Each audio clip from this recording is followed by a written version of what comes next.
Champions ট্রফিতে প্রথম ম্যাচে ভারতের বিপক্ষে চরম লজ্জাজনকভাবে হারবে বাংলাদেশ। একই বলছেন জ্যাথি টিয়া। বিস্তারিত জানুন পুরো ভিডিওতে। আগামী 19 ফেব্রুয়ারি পর্দা উঠবে চ্যাম্পিয়ন্স ট্রফির। তবে বাংলাদেশ নিজেদের প্রথম ম্যাচ খেলবে 20 ফেব্রুয়ারি ভারতের বিপক্ষে। তার আগে একটি প্রস্তুতি ম্যাচ খেলার সুযোগ পেয়েছিল টাইগাররা। গা গরমের ম্যাচে পাকিস্তান এ দলের মুখোমুখি হয়েছিল নাজমুল হোসেন শান্তর দল। টস জিতে শুরুতে পাকিস্তান এ দলের বিপক্ষে ব্যাট করতে নেমে 38 ওভার 4 বলে 202 রান করে অল আউট হয় বাংলাদেশ। দলের হয়ে সর্বোচ্চ 44 রান করে মেহেদী মিরাজ। জবাবে খেলতে নেমে 34 ওভার 5 বলে 3 উইকেট হারিয়ে জয়ের বন্দরে পৌঁছে যায় পাকিস্তান এ দল।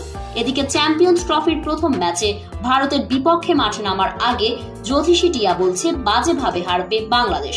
কথাটা কাল্পনিক হলেও ভারত বাংলাদেশের ম্যাচে রূপ বদলাতে হয়তো বেশি সময় লাগবে না। উল্লেখ্য যে পাকিস্তান এ দলের সঙ্গে বাংলাদেশ যেভাবে বাজেভাবে হারলো সেখান থেকে বেরিয়ে আসতে পারবে কিনা বাংলাদেশ, সেটি এখন ভক্তদের মনের প্রশ্ন। আবার কেউ কেউ বলছেন ট্রফি দরকার নেই, ভারতের বিপক্ষে ম্যাচ জিতলেই হবে।